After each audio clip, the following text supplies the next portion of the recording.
Thanks a lot, Nick, and the SMWW staff. I appreciate the opportunity. I love my Doc Talks. I love interviewing some people that are friends of the family, friends of the company. Corey, we're going to go right to you. Thanks for coming in today. And we got a pitch clock, so we're not going to keep you forever. So don't worry about that. No Corey, problem. let's go back. Assuming you went to high school, and these are a lot of new people in here, and everybody has a story. Tell me your story, where you went to high school, and how'd you end up going to Guilford instead of Fort Yeah, Hays State? I grew up in northern Westchester. I went to John Jay High School. I don't know of any prominent athletes who've come out of our school. So, like a lot of people that work in the sports industry, I'm a frustrated athlete. Unfortunately, I found out very early on that I wasn't going to make it. I wasn't going to be center fielder for the Yankees. So, from a very early age, I knew I wanted to work in sports before I even really realized what that meant. I ended up at Guilford College because it was one of the few schools at that time that offered a major in sport management, and I wanted to get Wow. away from home. And it was a great experience that helped me get my first internship. I originally started out thinking I would go into like a PR or media relations type of track. And once I got my first internship, things sort of rolled from there. And I learned very early on that, at least in my case, sports is a very relationship driven industry. And, if I was able to work hard and do well, and leverage relationships. I hate to use that word, but each thing sort of necessarily led to Yeah. the next thing and sort of brought me where I am today. Tell us that first internship. That's really a key. Yeah. I worked for a company then called Allen Taylor Communications, now just called Taylor Communications. They do sports, special events, strategic communications. I worked with some really, really terrific people who taught me some, not only work ethic, but the way to work with people, the way to treat people, Yeah. the way to be respectful and energetic and supportive. And it was really a tremendous formative experience for me. And I still look back at that fondly. I think I got paid $100 a week at the end of the summer. Alan Taylor gave me $250, and I thought I'd hit the jackpot. Yeah. Did you, was there baseball at Guilford? Did they have a baseball program? We did have a baseball program there. I think there are five Guilford alums who played in the majors. Tony Womack, who a lot of Wow. you may remember from the Yeah. 2001 World Series, had a big hit for the D-backs in that big rally. He was there when I was there. Great baseball player, tremendously nice guy, terrible foosball player. Did you work in the baseball office at all there, or did you just went to work outside with the company? I actually wrote for the school newspaper because I thought I Yeah. wanted to be in PR and communications. Yeah. And I was fortunate that my roommate was a pitcher on the team. So I knew I was always going to be able to get quotes from one player for anything I wrote. Yeah. And, between that and working for Allen Taylor Communications, I started spamming out resumes after I graduated from Yeah. school. And I ended Yeah. up getting my first quote unquote real job with the New York Yankees in media relations. And then from the Yankees, that looked good on my resume, and I worked for a little while for my a small sports publishing company that did like sports collectibles, books, and Yeah. magazines. Yeah. So between those experiences, I ended up getting a job with the NBA in the winter of boy, longer ago than I care to Yeah. admit, because Yeah. I had some sports on my background, and back then, I'm sort of pre-internet. It was very hard to find out about job openings, but if you were able to Right. find out Right. about a good job opening and you had a couple of things on your resume, Yeah. you had a good opportunity. I Yeah. think the big difference today is that you can go on. You can go online, you can go on Twitter, you can go on Yeah. sportsmanagementworldwide.com and find out about dozens and Yeah. dozens of jobs in 5 minutes, but so can everybody else. So the competition is really intense compared to Yeah. when I was starting my career. Walk us through going to the other eco of sports, cross pollination. How'd you feel about that, leaving for a while and coming back? I've always been a baseball junkie. That Yeah. was always my dream since I wanted to work in Yeah. sports was to work in baseball. But I loved working at the NBA. It was a tremendous experience. Yeah. I learned from some really terrific Right. people, some people that I'm still friendly with today. And I think some of those same lessons apply, when you're Right. looking at working in a real-time environment, a live sports Right. environment, with a high-profile brand. Those Yeah. things really apply very well. So Right. baseball has unique challenges that are different from the Right. NBA or the NFL or any other sport, but Well, those were great formative right. experiences for Well, me. and so walk me through the next steps of your career path before we go to the questions. I have two Sure. questions, then you guys get ready for your questions because it's all about you asking Corey questions. Corey, what was your next job after that when you came back? Well, I started out at the NBA in non-apparel licensing because that was the job that was available, and I hated Right. it, and I didn't care about licensing, but I loved working for the NBA. Yeah. My boss at the time, a woman named Carol Blazejowski, who's in the Basketball Hall of Fame as one of the great college women's college basketball players of all time, she left the NBA to go work for Spalding, I think. And Yeah. I didn't have a boss for a couple of weeks, so I got picked up by a guy who I won't name. He was awful. He was probably the worst boss I've ever had. Taught me everything about how to not be a leader of people. Yeah. And I was about to quit when I got tapped on the shoulder to interview for a role that started out with what became NBA.com. I was one of the first people that helped launch NBA.com. One of my best friends and colleagues from the NBA ended up moving over to baseball. I left the NBA. I was out of sports for about a year. And then she said, there's a great opportunity here at baseball that you'd absolutely be perfect for it. I interviewed and got the job, and here I am 25 years later. Talk about your job then, that job, and where you are today, what your responsibilities are. It's fascinating. So in data operations, we're responsible for managing people and technology that we use to create data and information that we use through every part of our business.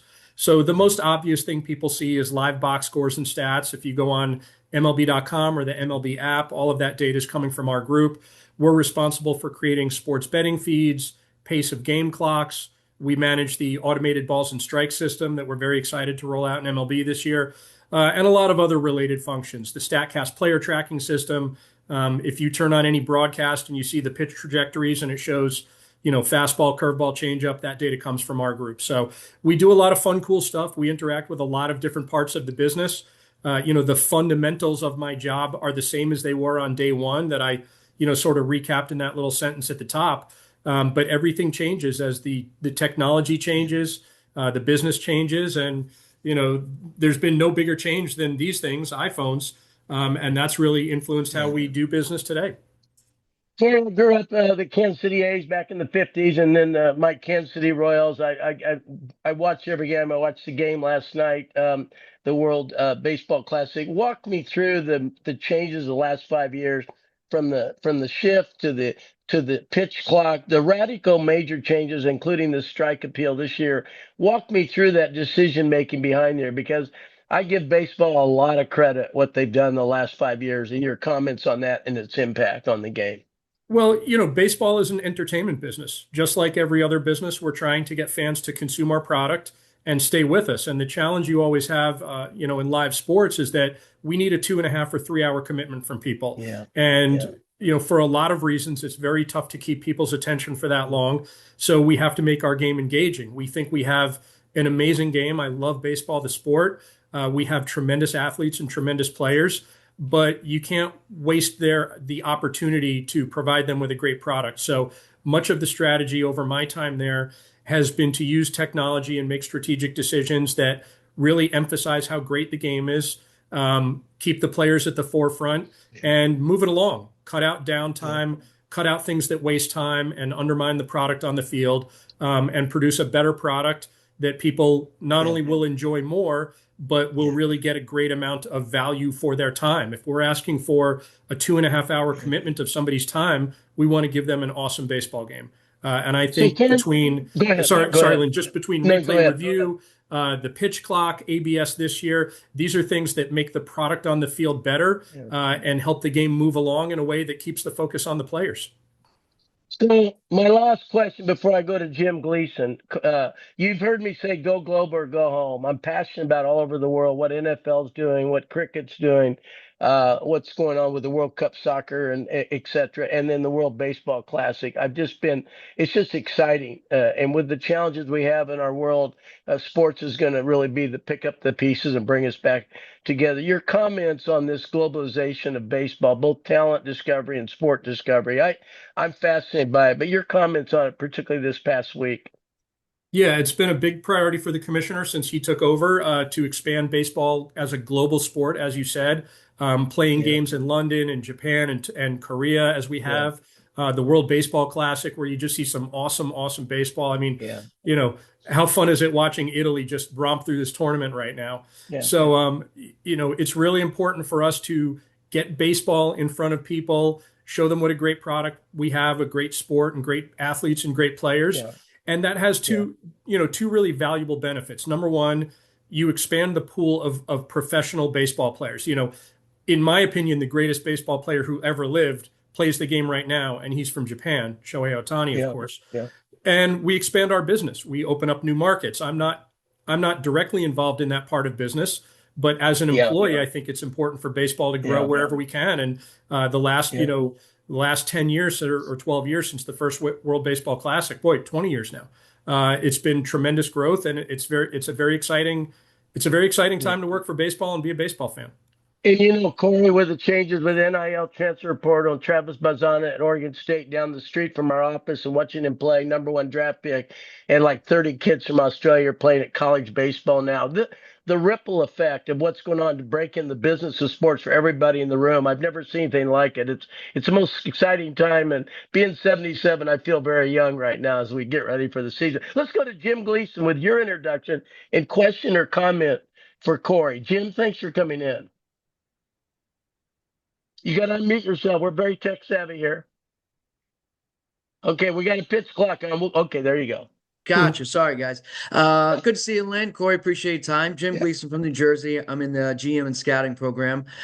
Question to you. There's new stats every day. Wind blows this way, all that kind of stuff. How do you decipher which ones are important to put at the front? Is it back to what you said, entertainment and engagement? I mean, guys that get in the weeds, all the nerds that are here, we're going to look at every stat anyway. But in the entertainment and kind of the display point during games, how do you decipher one stat that you deem important?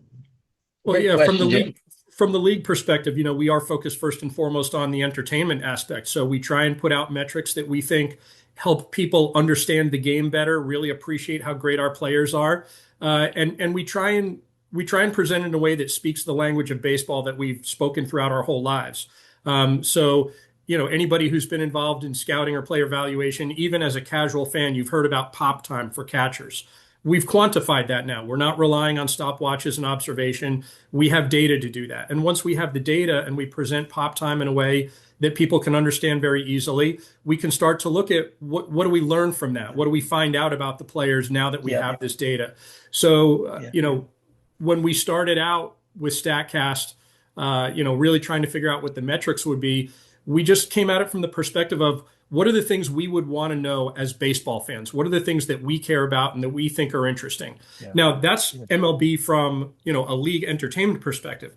From the club perspective, they may be looking at very different things that they want to use to evaluate player performance, player valuation, health and safety, a number of different things. So my focus and the focus of my group is capturing data, timely, accurate, detailed data that we can then share for all of these different use cases.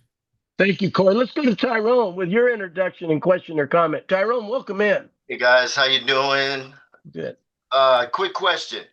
Can you answer? Yes, Tyrone, introduce yourself. Where are you from? Oh, I'm from Detroit, Michigan. Sorry about that. Okay.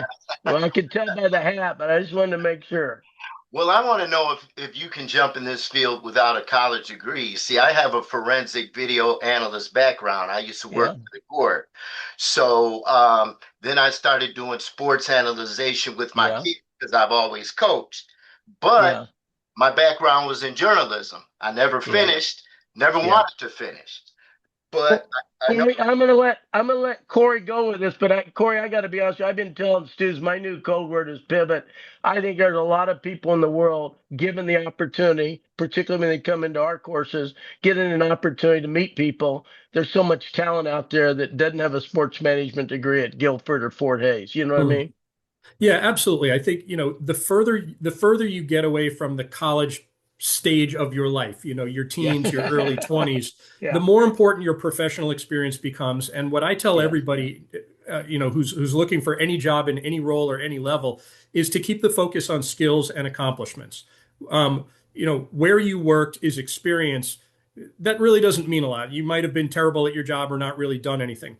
What were your responsibilities? What skills did you use to execute? What results did you generate? Right. And I think that ultimately is the most important thing.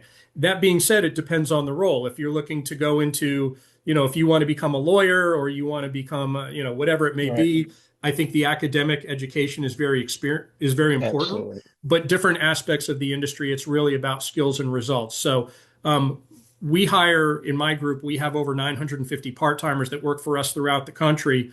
And we don't look at college education. We look at what have you accomplished, what's your overall base of skills. So we have some people who are in college, we have some people who are out of college, we have some people who never went to college. So we just look at applied skills and what results they were able to generate from that. That's just my group. It will vary from one role to the next time around. Yeah. Thank you, Cory. Let's go to Phil with your introduction and question or comment. Phil, welcome in. Thanks, Cory. Thanks, Dr. Lashbrook. I'm Phil Hopewell. I'm in Nashville, Tennessee. I'm in the GM and Scouting and the upcoming analytics course. And I'd love to hear just a little bit more about like what a typical work day, work week might look like for you, and what a typical work day, work week might look like for the ones that work underneath you, the full and part-time employees.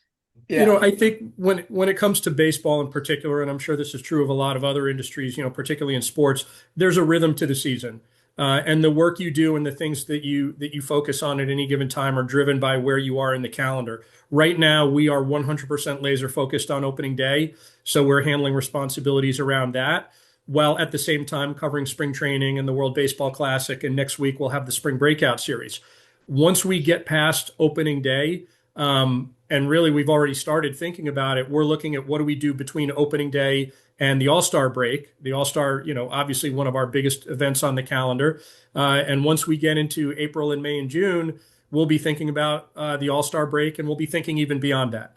So there's a rhythm to the season, and the work we do on any given day depends on that.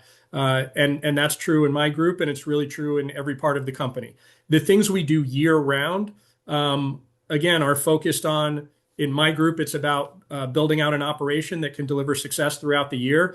Throughout baseball, it's about what are the things we can do to provide a better product and a better experience for our fans and our consumers. So that's a year-round priority that sort of underpins everything we do. Great answer, great question. Let's go to Michael with your introduction and question for Cory. Everybody get their questions in.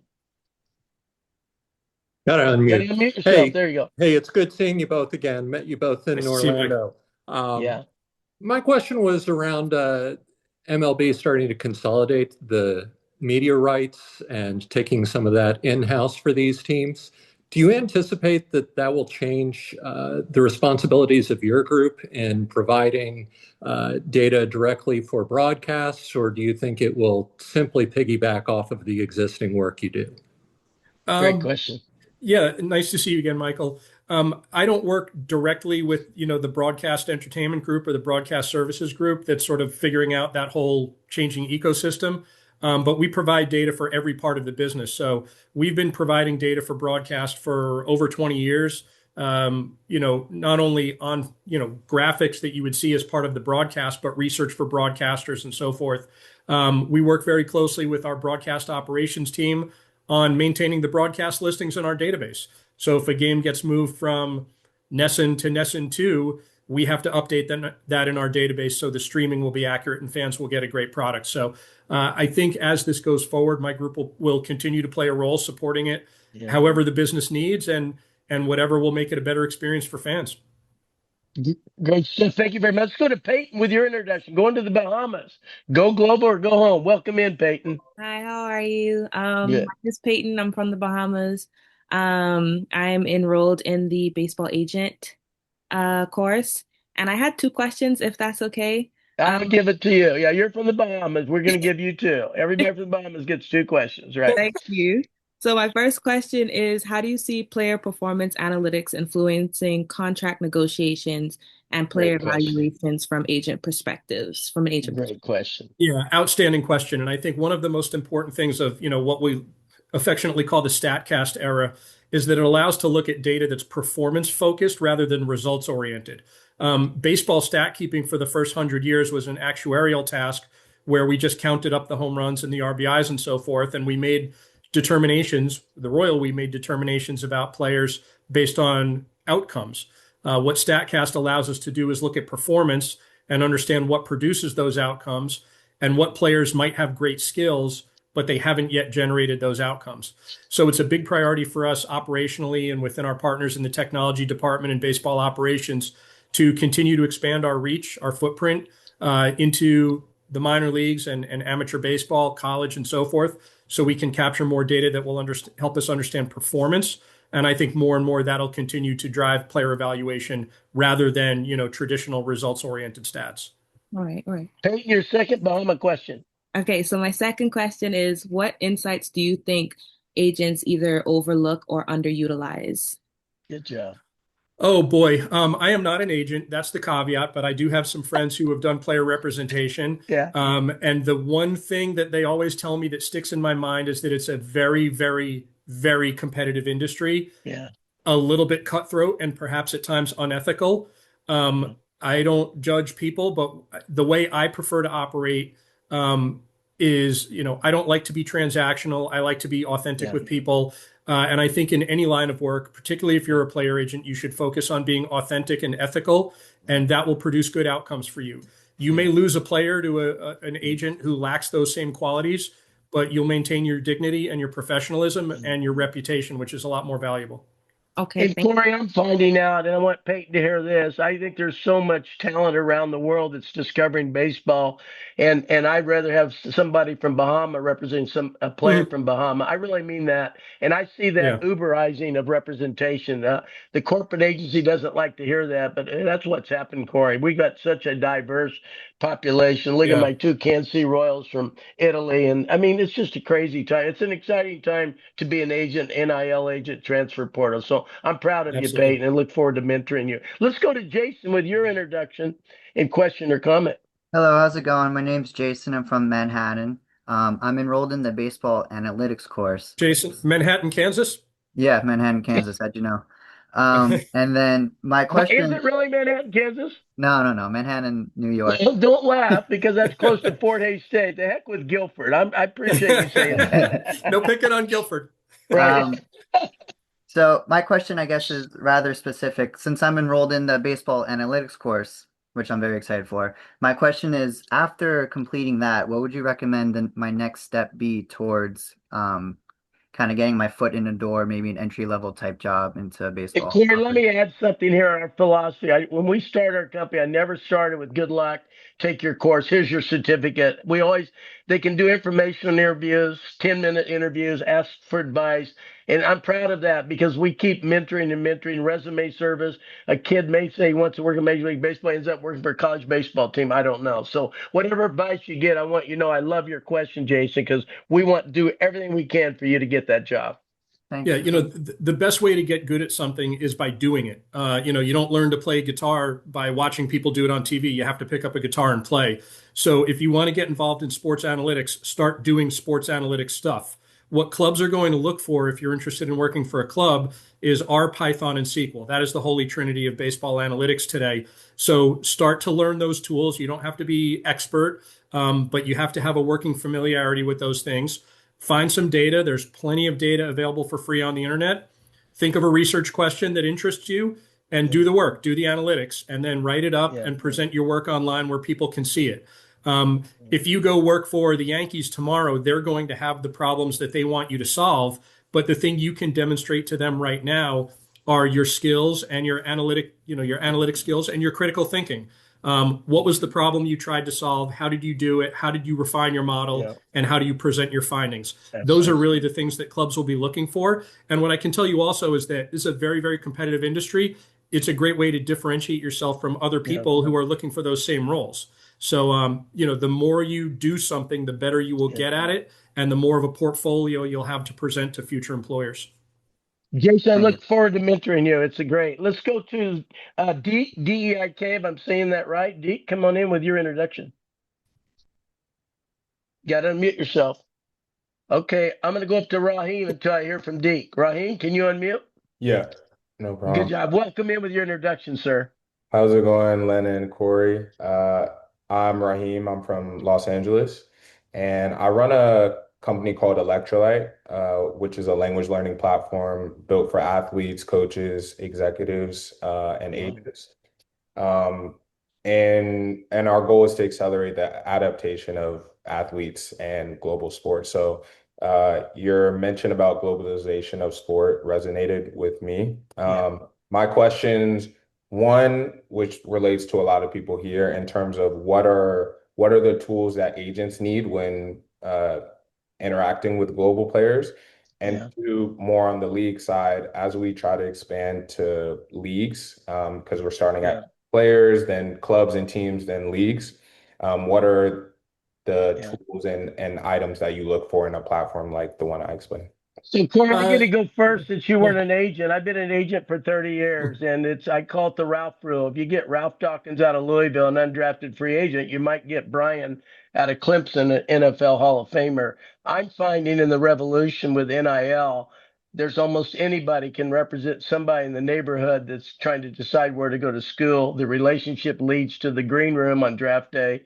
Baseball's different, football's different, basketball. But the opportunity, while you keep your day job of representation, is be yourself, as Cory said, and don't try to overthink it. It's a market-driven thing. It's not. You don't have to have Scott Boras as your agent to make a lot of money. It's market-driven, and I think agents are going to have to be more mentors than just negotiation because there's so much in their lives going on. But Cory, your comments. You've watched the industry grow globally, particularly. Yeah, that's great feedback. You're a lot closer to that than I've ever been. The one thing I have learned is that, communication skills are critical. Whenever we're talking about using data or analytics and communicating with players and on-field staff, being able to communicate to your audience. As a potential player agent, your audience, big part of your audience is your players.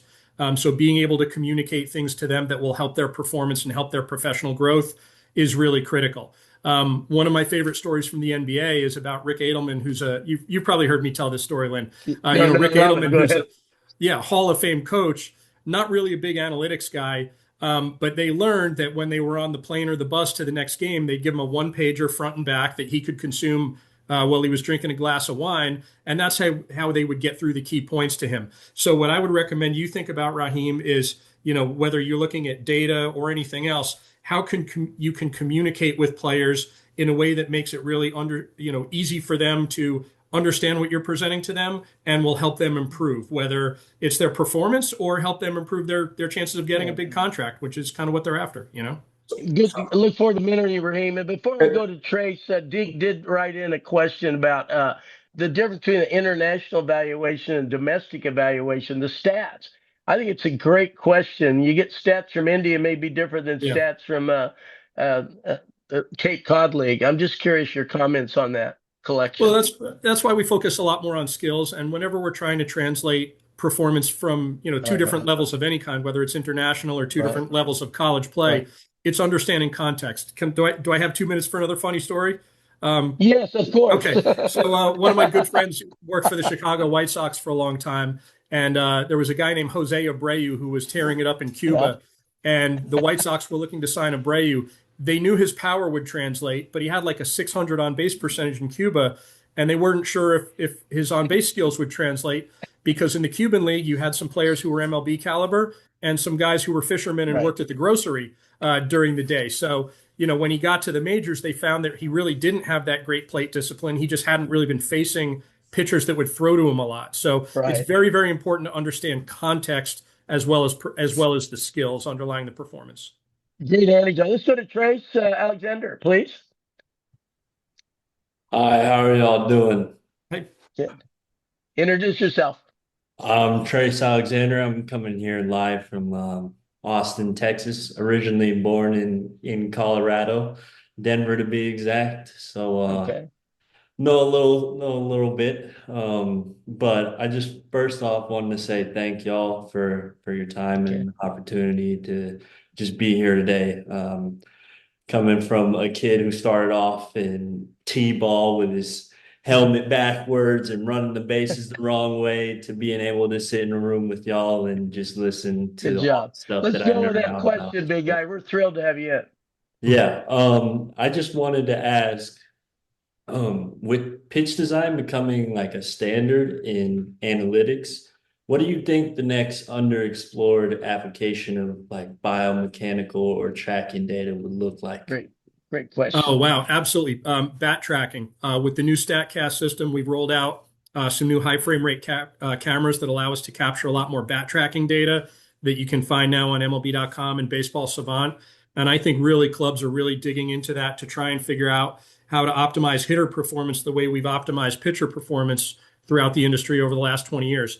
And I think the holy grail in baseball and really in all sports is injury prevention.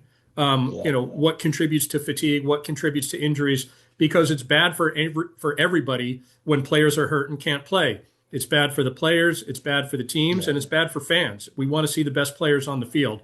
So I think hitting performance and figuring out how to be proactive in injury prevention, those are absolutely the two great untapped frontiers right now. Okay, we got a few more questions here, and I'll do a final question. Nichols, hang around, but let's go to Mike with your introduction and question or comment. Hello. Hi, Mike. Great to see you. It has been a long time. Cory, you had more hair when I knew you. I'm Mike Amy. I live in Phoenix, Arizona. I'm a longtime SABR member, do a lot of historical research that's rolled around statistical analysis, but includes more. And one of the questions I have for you guys is just something to think about. A lot of people get into analytics because they love playing with numbers, but the role of a data person is much more than just being able to model and play with the numbers. What skills do you highlight that you encourage people to develop above and beyond just doing? I don't want to say just doing, because that's kind of the wrong word. Above and beyond the digging into the data and figuring out how it fits together. Good question, Mike. It's almost like a translator, isn't it, Cory? Yeah, absolutely. It's great to see you, Mike. As I mentioned earlier, I think communication is critical. When we started out, again, in the Statcast era, the data was coming at everybody so fast, and new metrics were emerging that people didn't really understand it. So whether we're talking about, analysts to players and coaches, or communicating to fans, it's really important to make these things understandable and relatable, and from a performance standpoint, actionable. So it's great to be able to say, well, your spin rate on your curveball is this or whatever, or tunneling is that. But how does a player put that into action to improve their performance? So I think communication skills are critical. And what a lot of clubs have started to do is really embed the analyst with the on-field staff, all the way down to our friend Sig, who's now with the Orioles. When he was with the Astros, he spent a season with a minor league team in uniform on the bench, so he could understand how to better communicate those analytical, priorities to the players and coaches. Let's go to Matthew. We'll get the last three in here, and I'll do a final question. Cory, this has been fun. Go ahead, Matthew. My pleasure. Hey, Matthew Van Hoos, and I'm from Springfield, Virginia, and I've taken several of the courses, including one with Dan Evans and Hank, and they've all been great. And thank you both for your time today. I just had a quick question. It was on the injury prevention front. Since I know that's one of the sort of the cutting edge things that all teams are looking into. How much of it? Because I know that there's issues arriving. Let's just look at pitcher usage, but with from the youth sports on up. It might be a chicken and an egg question, but how many of the problems do you think come from maybe mismanaging pitchers at that kind of level, or is it a case where as MLB figures out things, you think things will filter down and colleges and high schools will have better plans for good question, Cory? It's a good question. Yeah, we're dealing in a world of incomplete information. Right now we have a lot of data on major leaguers, minor leaguers. We're starting to capture a lot more amateur data. But what are the sort of underlying factors that contribute to injuries down the road, are things that we just don't know. We don't have data into that in that. So, MLB has partnered with a lot of different amateur baseball organizations on the Pitch Smart program to try and implement thoughtful pitch limits to hopefully prevent fatigue and injury. But I think we're just scratching the surface of what we can do and what we'll learn over time.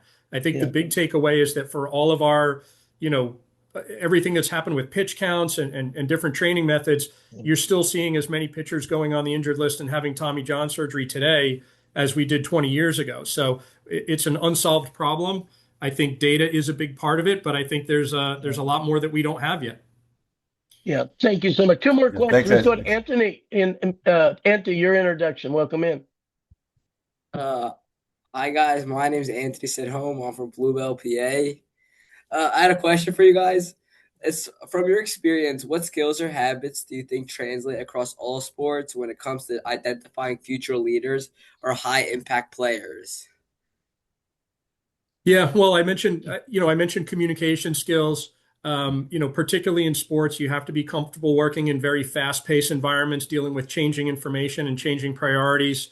More and more, you have to understand technology, but you also have to understand how to make technology useful and actionable for people.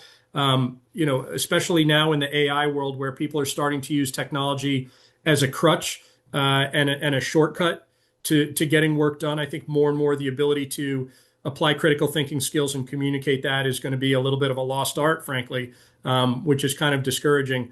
Boy, that's just off the top of my head. And I think, the one thing that I would caution everybody against is when you start to interview for jobs in sports, people are going to ask you, why do you want to work for the Yankees or whomever?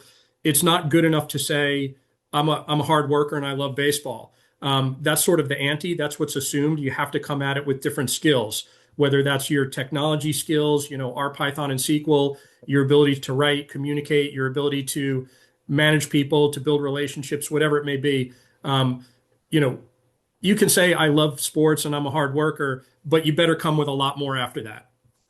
Yeah. Okay. My last question. Nice I have a weak heart. I have a heart for Bahamas. I was in Barbados. That's not Bahamas, but I like this lady already. And you get the last question. Then I get to say thank you to Cory and give a little pep talk. And then Nick will come in and answer your questions. So go ahead, Peyton, one more time. Okay, awesome. So this question is actually from Deke Stratman. I guess he had some camera and mic issues. Okay. Thank you. So he just wanted to know, how do MLB teams evaluate international free agents compared to the U.S. prospects coming through the draft? And are scouting priorities or risk models different? Yeah, talk about that question. Scouting around the world. It is a good question. Thank you. Thank you very much, Peyton, for being professional there. There was this sort of misguided notion many years ago that it was stats or scouts, when in fact those things have to work together and complement each other. There are some areas, particularly Japan and Korea, where we have tremendous amount of data. The NPB and KBO are very progressive, technology-driven leagues. When you start to deal with amateurs, though, you don't have the same level of data, and ultimately you still have to come down to scouts applying their observational skills and projecting forward until you can get more data. So I think stats and scouts, so to speak, go together like chocolate and peanut butter. And I think that'll continue to be the case. Even as we get more data, there are always new pools of players where we don't have data, and we have to trust the scouts and their experience and their expertise evaluating what they see with their eyes and how it translates to performance. And Ken, I'll leave you with this. I grew up in Kansas City. I caught 13 foul balls. I think I was the father of analytics, because I'd go from left to right field based on the previous 3 innings of foul balls. I was very successful, and my kids in junior high would follow me around. I told that to Rob Nair, our first analytics teacher and ESPN reporter who worked under Bill James, if I may. And he said, how can you be the father of something you don't even know you did it? So we got there. But Cory, I appreciate it. I don't want it to be a lockout after this year. I think it's going to be the most incredible year of baseball. The world needs baseball. I think what it's done globally. I think the stands are going to be full this year, and it's an exciting time. And I don't know where the MLB winter meeting is going to be next year. I know we have to get through this little CBA, but I hope to see you next year. How's that? And take care of that family, and let's have a great season. Thank you so much. Lynn, thanks so much for always thinking of me and inviting me to events. And, I just want to give a quick shout out to everybody participating. This is a very tough industry to get into. It's very competitive. But the fact that you're all taking the time and putting in the effort and participating in events like this, you should all be proud of that. Don't give up on the hustle. Keep working hard, and you can have success. So I wish you all the best. Thank you, Cory, and have a good one. The last thing I want to say to everybody before I pass the mic to Nick for some housekeeping chores, the company started, I grew up in Kansas City, football, basketball, and baseball, hated soccer, walked on it 4 days, played 4 years, and got my master's at Springfield College in Massachusetts. That's where they put up the ladder. I tell people I held the ladder, but it doesn't work very well. And then I went and got my doctorate degree in kinesiology, 206 bones. And then I came back 4 days and taught and coached and track and play golf. I mean, I had no clue, but I had a doctorate. And then went to Missouri 5 years, assistant AD compliance. There was no NIL in academics. And then I went to SIU Edwardsville 3 years. I went to Alaska 5 years.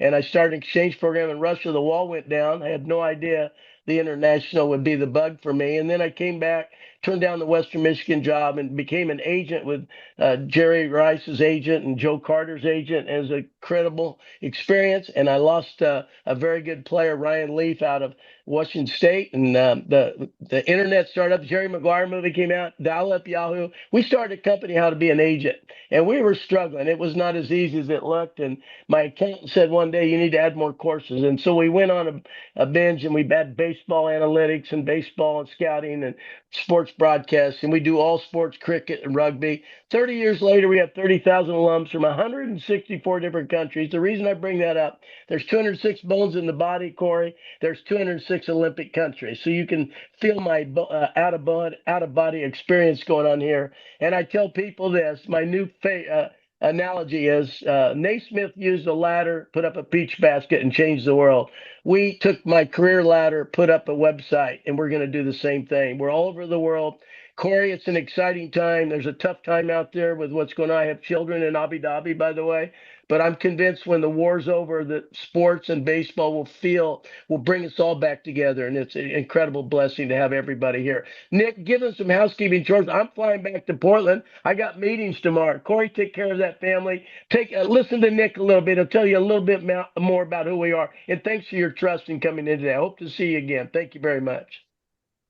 Yeah, thank you, Dr. Lashbrook, and thank you, Cory, again for spending the time to speak with everyone. You're more than happy to if you need to go somewhere, you can do that at this time now. Other than that, I want to share with everybody, like Dr. Lashbrook gave you kind of a rundown about what SMWW has been founded on. We want to help people get jobs in sports. A good friend of Cory Schwartz is Ari Kaplan, who teaches our baseball analytics course and our data science, sports analytics and AI. He was one of the founders of kind of the whole analytics and sabermetrics movement, the expected stats. He was a part of those projects of that. Those are the type of people that, it's all about mentorships, trying to figure out what you're trying to do in the industry as well. It's always, I have the knowledge, but I don't know the right people. Through informational interviews, you can be able to go and meet somebody like a Cory Schwartz and have a 10, 20, 30-minute conversation with him to get advice, something similar to that. But you can do that with anyone else in the industry as well.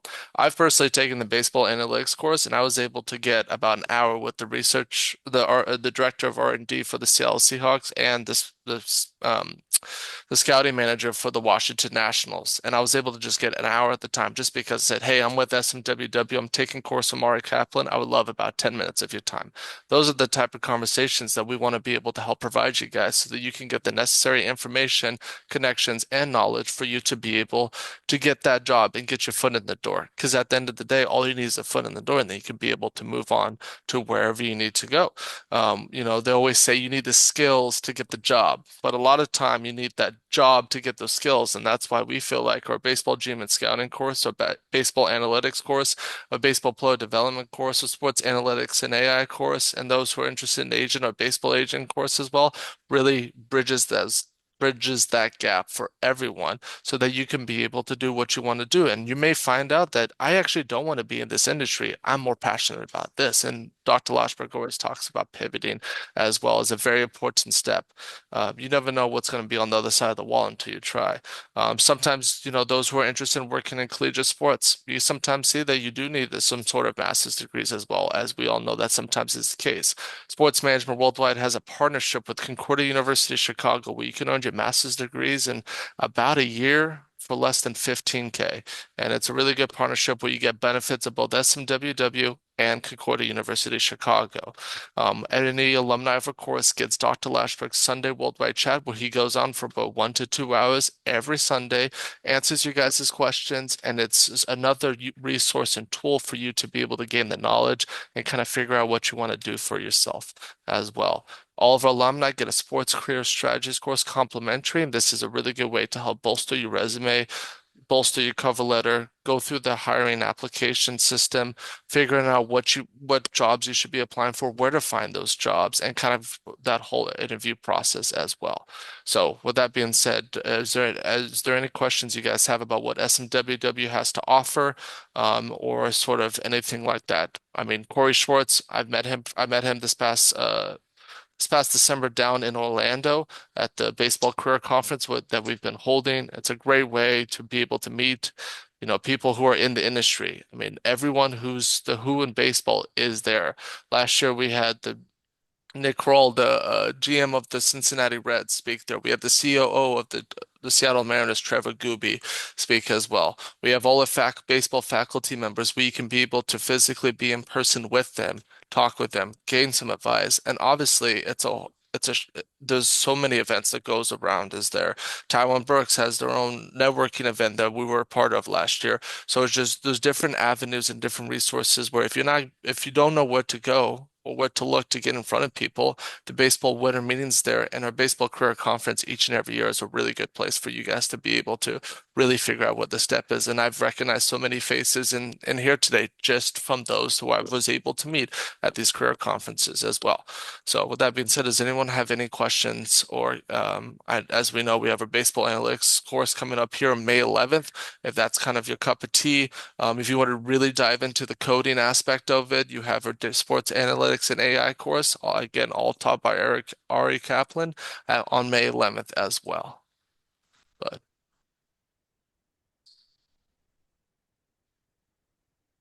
there's no more questions, then we can be able to wrap it here shortly. But thank you all for taking that step, coming in, listening to us, giving SMWW the time, listening for Cory Schwartz and trying to figure out what's best for your career.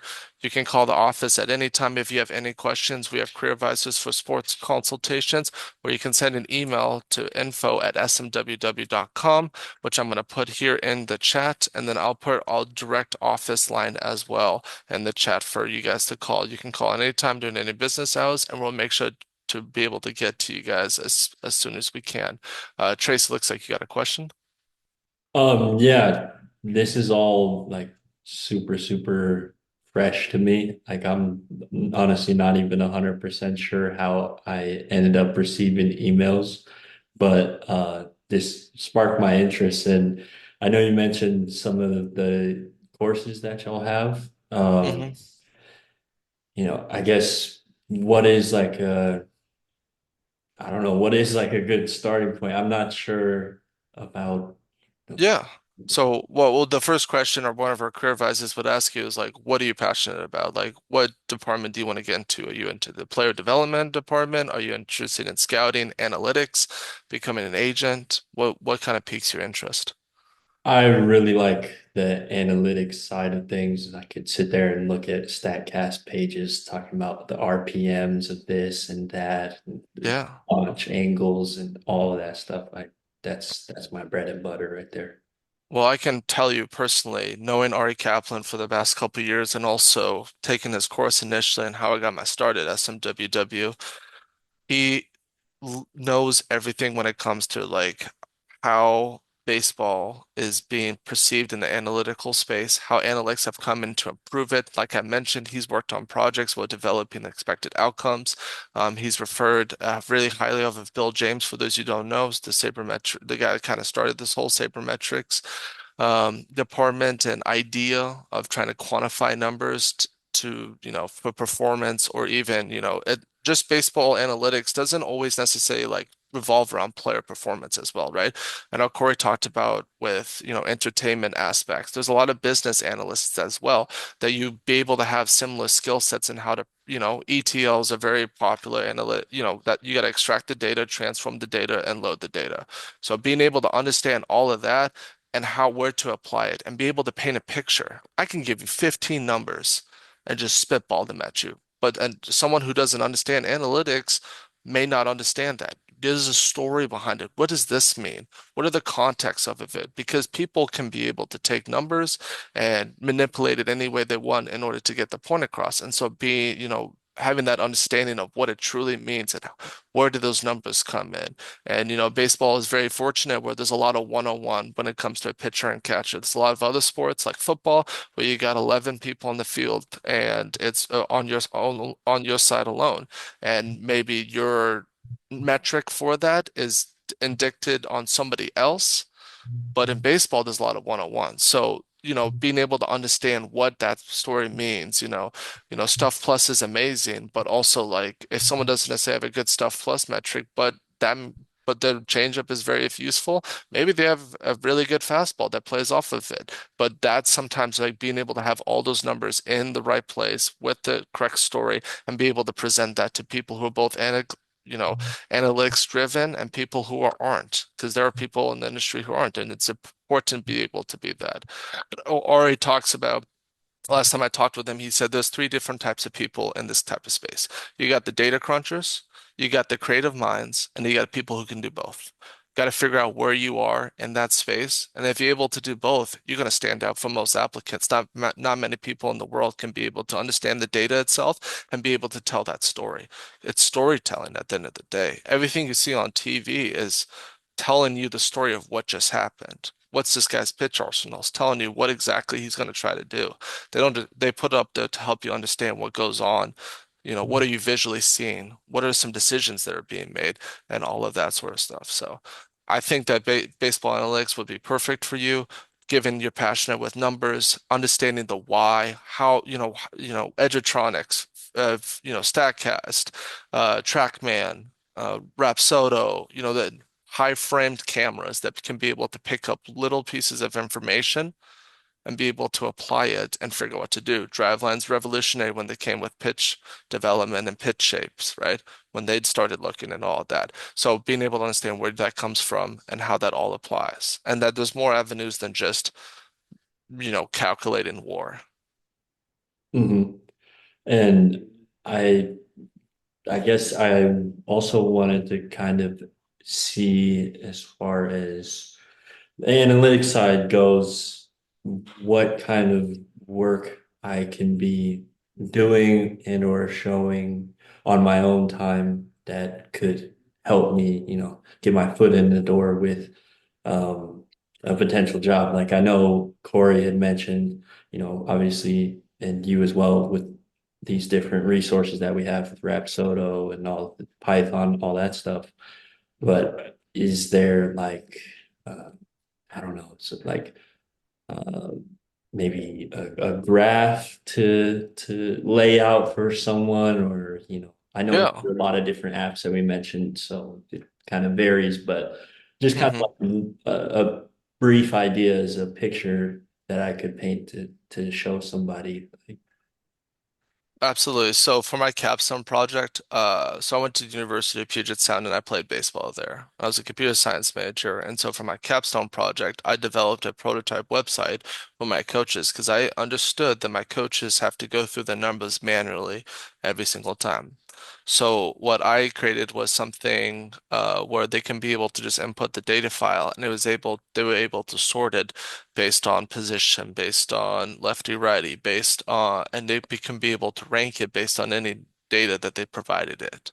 And so that's a problem that I identified as a player, because every Friday before a weekend series, we'll go sit in the hitting facility and go over, these are the X factors on the other team, hitters wise, pitchers. These are guys we need to look out for. These are the pitchers in the here's the arsenal, and they're going over doing these manually by hand. And so why not create a solution using your tech skills in order to make their life 10 times easier as well? That is something you can present to an employer and say, hey, this is a problem that I saw, and this is a solution that I have. There's plenty of other examples like that. Being able to understand, so a concept in the class is regression to the mean, right? So you got guys who have really good seasons, all of a sudden, then they fall back to earth, and everyone thinks, why is this year worse than last year? Well, they're not any worse of a player. They just outperformed their metrics. And now they're regressing back to what they originally are. And so being able to understand that, articulate that, be able to write about that, have an opinion about stuff. And it's one thing just to say, this guy's got this XWOBA, WRC plus is 132, this and that. All those are great numbers, but you're just regurgitator at that point. You have an opinion. Tell them exactly what it means. What do you think it means? And if you're wrong, who cares? You get a part of the conversation. You're not gonna know until you know, right? So if you sit back and don't do anything about it, you'll never know. So that would be my best piece of advice for you. Awesome. Thank you. I really appreciate it. Of course, Trace. We'll go with Antony. How you doing, Nick? I just had a quick question. How long are courses normally? Is it like once a week, twice a week, or how do they work? Yeah, so each course is 8 weeks over a span of 8 weeks. So you got a class like the baseball GM and scouting course that's taught by Dan Evans and Hank Jones. And if you didn't know, Dan Evans was the former GM of the LA Dodgers, and he was the president of Sabre last year. And then Hank has been a scout for the Dodgers for 40 plus years. And so since there's two instructors in this course, you'll have about an hour to hour to hour and a half, depending on how the course goes each and every week live Zoom with them. So Dan's is on Mondays, and sorry, Hank Jones is on Mondays. So you come in, he gives his presentation on the topic that he's covering this week, and then he opens the floor to have a conversation. These tend to be smaller classes. Now, the 70 people in your class in a big lecture hall. This is very personal, so you can be able to get that face-to-face time with your mentor, be able to ask them questions, be able to get some input, give your advice, have your opinions, and them to have that sort of dialogue between your participants as well as with your mentor as well and get that immediate feedback. And then on Wednesdays, Dan has his class about hour and a half as well. Typically, if the course is 8 weeks, you have your online Zoom chat about an hour to hour and a half each week, and then we provide you course materials, books, resources online for you to be able to do the assignments that are assigned to you. So we have something called a 2-minute drill, which is about 5 questions each and every week, and it's solely based on the reading to help reaffirm what you are reading. Then we ask you to do a discussion post based on that week's topic. This is where you can dive into the research. And for those who are wondering, you get out of it what you put into it, because you see a lot of people that, we only ask for about 200 words towards each discussion post. But, I found myself when I was doing the baseball player development course and the baseball analytics course, I was doing about 1,000 words and spending an hour or two each time more on it just because I was passionate about it. You'll find that if you're passionate about something, you'll find time for it as well. So you have that. Then you gotta respond. We ask you to respond to two other participants that are in the class as well. This helps make sure that you can be able to help provoke thought, but also at the same time get different perspectives of the same materials. Because sometimes a lot of this is opinionated, because everyone interprets numbers and data very differently. And then we'll have a final exam, a final paper, and then we ask you to do those two informational interviews. Trey Rose is the director of player personnel for the Pittsburgh Pirates. He took a baseball GM and scouting. He's an alumni of ours, and when he took the course, he ended up doing close to 30 informational interviews. So we tend to you can really tell who's really passionate and what really wants to go into, for those who are willing to go out there and talk to people. I mean, it doesn't hurt. What are they going to say? No, there's no change in the atmosphere of how their landscape is, right? But if they say yes, now you have an opportunity to have that conversation and make that connection. Okay, yeah, thank you. Of course. Does anyone have any other questions before we wrap up today? If not, hope you guys had a great time. Oh, yeah, sorry. I have a question. When we complete the course, what are the opportunities for internships at MLB, one of the teams at MLB? Yeah, of course. What opportunities are there? Yeah, so we have a job board posted, and a lot of you instructors do provide, jobs, links that they find online. I know Dan Evans is really good on LinkedIn for that sort of things as well. So throughout the course, they'll show you like where to look for. And, Teamwork Online is a really good place to look for it. You can look on LinkedIn, you can look on individual websites, and so that sort of thing as well. We have a resume redesign service that's part of every course. So what we do is we take your resume, we take your course, and all your instructors, by the way, get to be references on your resume as well. So we redesign it so that it's looked in the most professional way as possible.